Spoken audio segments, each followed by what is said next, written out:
அனைத்து நண்பர்களுக்கும் வணக்கம். உங்கள் ஆஸ்ட்ரோ பழனிசாமிகள் பேசுகிறேன். இந்த காணொளியில கன்னி ராசிக்கு டிசம்பர் மாதம் எப்படி இருக்கும் என்பதை பற்றி பொது பலனாக பார்க்கலாம்.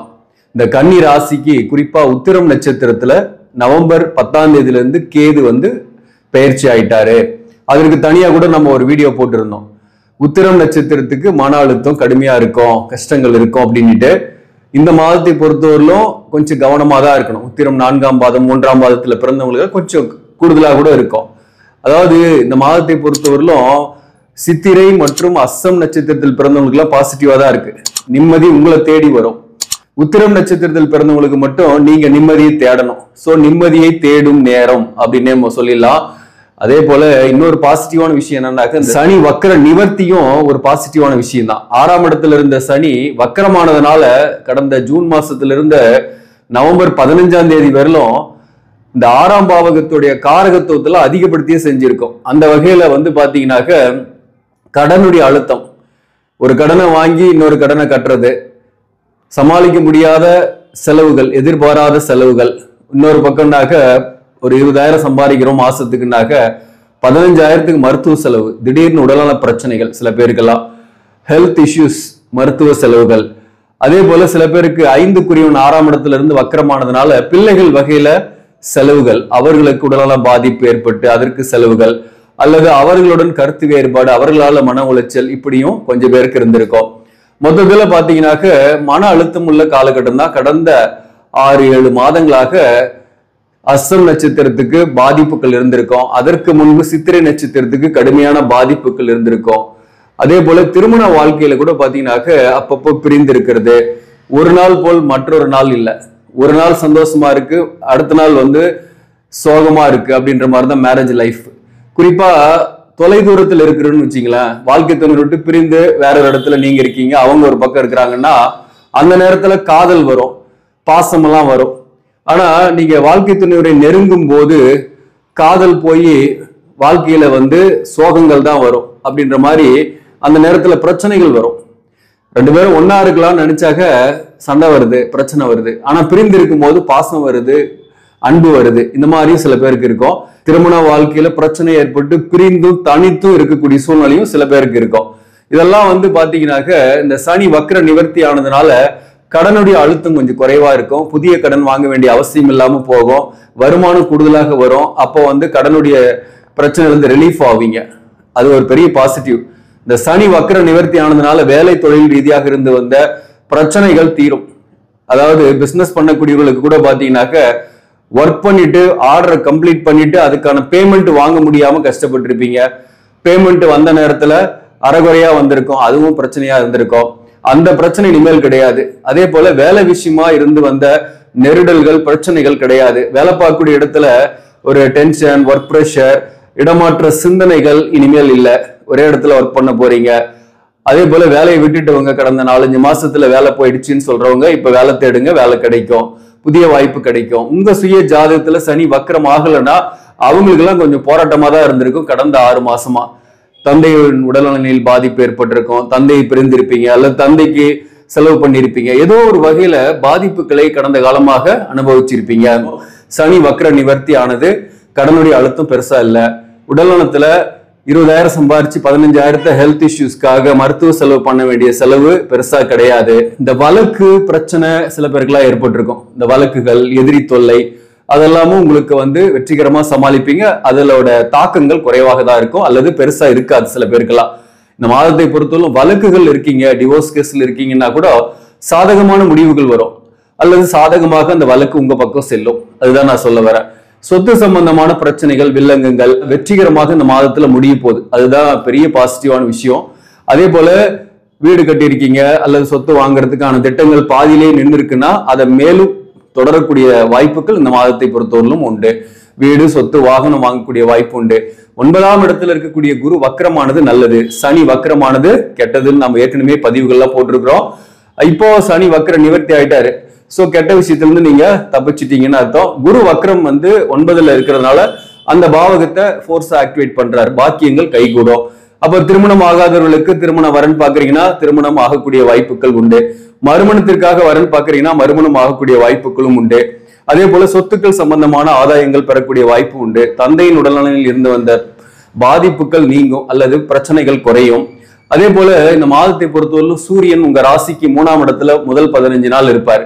அப்போ நிறைய முயற்சி செய்ய போறீங்க, நிறைய எஃபோர்ட் போட போறீங்க, குடும்பத்துக்காக நிறைய செலவு பண்ணவும் போறீங்க அப்படின்றது அர்த்தம். புதனும் வந்து வக்கரமாகி 3ஆம் இடத்துல தான் இருக்கிறாரு. அப்போ உங்களுடைய தன் முயற்சியால இந்த மாதத்தை பொறுத்தவரை வெற்றிகரமாக சமாளிப்பீங்க அப்படின்றது தான். முக்கியமா வந்து அஸ்தம் நட்சத்திரத்தில் பிறந்தவங்களுக்கும் சித்திரை நட்சத்திரத்தில் பிறந்தவங்களுக்கும் கடந்த காலமாக இருந்து வந்த மிகப்பெரிய மனபாரம், மிகப்பெரிய தோல்விகள், மிகப்பெரிய பண நஷ்டங்கள் போன்றவை இல்லை. உங்களுடைய கடுமையான முயற்சியால சக்சஸ் ஆகக்கூடிய வாய்ப்பு மிக அதிகம். அதே போல கணவன் மனைவி உறவு நிலையை பொறுத்து சொல்லணும்னாக்க கடந்த காலத்துல வந்து அஸ்தம் மற்றும் சித்திரை நட்சத்திரத்தில் பிறந்தவங்களுக்கு திருமண வாழ்க்கையில் கூட நிறைய மிஸ் அண்டர்ஸ்டாண்டிங், நான் சொன்ன மாதிரி ஒரு நாள் நல்லா இருக்கும், மறுநாள் வந்து நல்லா இல்லைன்ற மாதிரி இருக்கும். அப்படிப்பட்ட உறவு நிலை வந்து இந்த காலகட்டத்தில் உங்களுக்கு பெருசா பாதிக்காது. மன அழுத்தம் திருமண வாழ்க்கை சம்பந்தமாக பெருசா ஏற்படாது. அஸ்தம் மற்றும் சித்திரை நட்சத்திரத்தில் பிறந்தவங்களுக்கு குடும்ப வாழ்க்கை சம்பந்தமா மன அழுத்தம் இல்லை. அதே போல கடுமையான டென்ஷன், கடுமையான போராட்டத்தில் இருந்து இருக்கிற சூழ்நிலை உங்களுக்கு மாறும். ஒரு பிரிஞ்சிருக்கீங்க, தோஷங்கள் இல்லாம பிரிஞ்சிருக்கீங்கன்னாக்க ஏதோ ஒரு பஞ்சாயத்து அல்லது பைசல் மூலம் சேரக்கூடிய வாய்ப்போ, அல்லது உங்க ஜாதகத்தில் இருதார தோஷம் இருக்குன்னாக்க முழுமையாக பிரிந்து 2ஆம் தாரத்தை நோக்கி போகக்கூடிய வாய்ப்பு இந்த காலகட்டத்தில் ஏற்படும். அதாவது உங்களுடைய நீண்ட கால குடும்ப பிரச்சனைக்கு ஒரு முடிவுகள் ஏற்படும் என்பதுதான் இந்த முக்கியமான ஒரு விஷயம் இந்த மாதத்தை பொறுத்தவரையிலும். அப்போ உங்களை தேடிதான் நிம்மதி வரும். அஸ்தம் மற்றும் சித்திரை நட்சத்திரத்தில் பிறந்தவங்களுக்கு, இந்த உத்திரம் நட்சத்திரத்தில் பிறந்தவங்களுக்கு கேது இந்த உத்திரத்திலே இருக்கிறதுனால கொஞ்சம் எதிலையும் ஒரு டென்ஷன் ஆகக்கூடிய சூழ்நிலை வரும். இந்த மாசத்திலும் பாத்தீங்கன்னாக்க குறிப்பா வாழ்க்கை துணை ஒரு வகையில 7ஆம் இடத்துல உத்திரட்டாதியில ராகு இருக்கிறாரு. அப்போ ஒரு ஆப்போசிட் தாராபலம் இல்லாத ஒரு பொசிஷன்ல ராகு இருக்குன்றதுனால ஒரு ஆப்போசிட்டாவே இருப்பாங்க. நீங்க ஒண்ணு நினைச்சாக வாழ்க்கை துணைவர் ஒண்ணு நினைப்பாங்க. அதனால மிஸ் அண்டர்ஸ்டாண்டிங் நிறைய இருக்கும். உத்திரம் நட்சத்திரத்தில் பிறந்தவங்க மட்டும் வாழ்க்கை துணையரோட கொஞ்சம் விட்டு கொடுத்து போங்க. பெரிய அளவுக்கு பிரச்சனையை உருவாக்கிக்காதீங்க, மன நிம்மதி போயிடும். இந்த ஒரு 6 மாசம் அப் டு மே மாசம் வரலும், இந்த ராகு கேது பயிற்சி வரலும் பாத்தீங்கன்னாக்க உத்திரம் நட்சத்திரத்தா கேது இருப்பாரு. அப்போ 1ஆம் பாதத்துல வந்தாலும் 4ஆம் பாதத்துல பிறந்தவங்களும் கொஞ்சம் பாதிப்பு இருக்கும். இப்ப வந்து 4ஆம் பாதத்துல இருக்கிறாருன்னா கொஞ்சம் கடுமையா 4ஆம் பாதத்தில் பிறந்தவங்க கொஞ்சம் கேர்ஃபுல்லா இருந்துக்கணும்.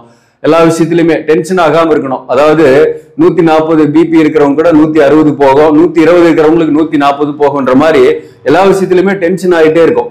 மன அழுத்தம் அதிகமா இருக்கும். அதனால பிபி இன்க்ரீஸ் ஆகும், உடம்பு கெட்டு போயிடும். அதனால கேஷுவலா இருங்க, எது நடக்கணுமோ அது நடந்தே தீரும். அந்த கேது வந்து அந்த பற்றற்ற ஒரு தன்மையை உங்க வாழ்க்கையில ஏற்படுத்துவார். இந்த ராகு 7ஆம் இடத்துல இருந்து சில பேருக்குலாம் கணவன் மனைவிக்கும் நல்ல ஒரு அந்யோன்யம் இருக்கும், சண்டையே வராது. ஆனா ஹெல்த் இஷ்யூஸ் வரும், வாழ்க்கை துணைவருக்கு உடல்நல பாதிப்பு. அப்போ வாழ்க்கை துணைவர் உடல்நல பாதிப்புல கொஞ்சம் நீங்க செலவு பண்ண வேண்டியது இருக்கும், அல்லது அவங்களுடைய உடம்பு விஷயத்துல டேக் கேர் எடுத்துங்க. எதையுமே வந்து அவசரமா ஒரு முடிவு எடுக்காம கொஞ்சம் தள்ளி போட்டுட்டு போஸ்ட்போன் பண்ணிட்டே வாங்க பாருங்க, நிம்மதி உங்களுக்குமே வரும்.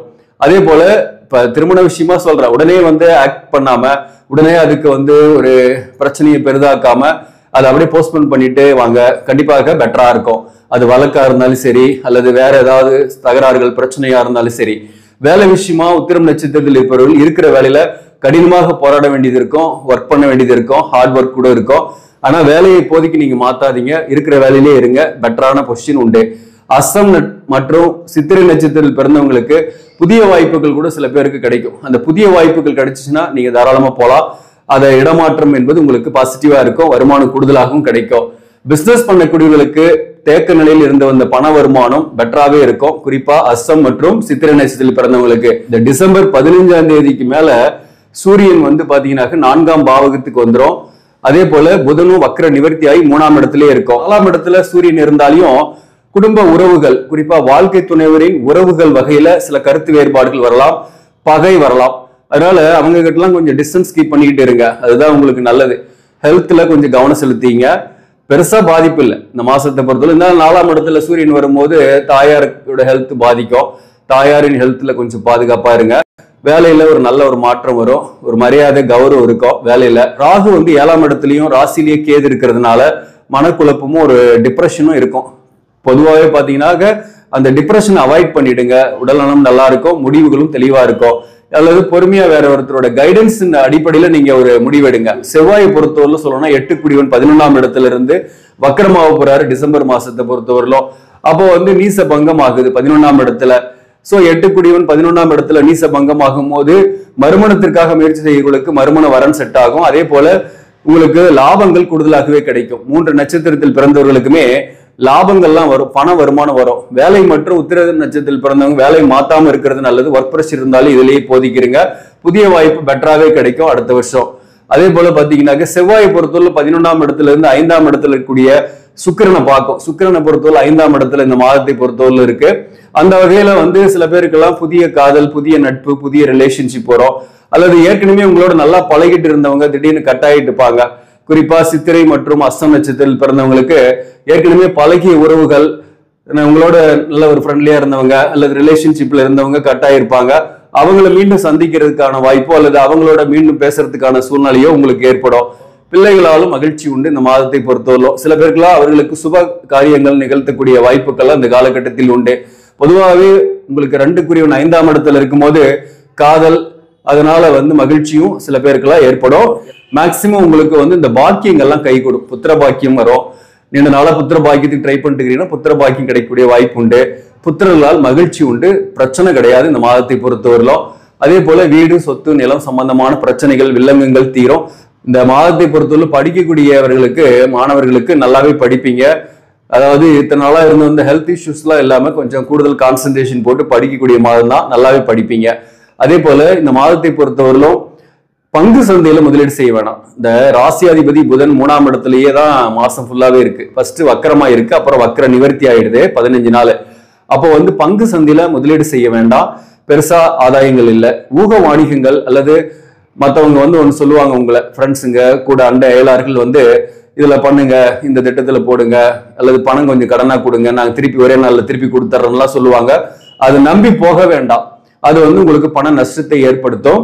அதே போல தங்கத்தில் முதலீடு செய்யலாம் அல்லது நிலத்துல முதலீடு செய்யலாம் இந்த மாதத்தை பொறுத்தவரை. இந்த மாதத்தை பொறுத்தவரை எந்தெந்த தொழிலெல்லாம் சிறப்பாக இருக்குன்னாக்க மண், மனை, விவசாயம், கம்ப்யூட்டர் சார்ந்த தொழில், சேல்ஸ், மார்க்கெட்டிங், வக்கீலா இருக்கிறவங்க, புரோகிதம் பண்றவங்க, கன்சல்டேஷன் பண்றவங்க, அதே போல ஆசிரியர்கள், கம்ப்யூட்டர் சார்ந்த துறையில் இருப்பவர்கள், நிர்வாகம், அக்கௌண்ட்ஸ், ஆடிட்டிங்ல இருப்பவர்கள், இவர்களுக்கெல்லாம் வந்து இந்த மாதம் சிறப்பான மாதமாகவே இருக்கும்.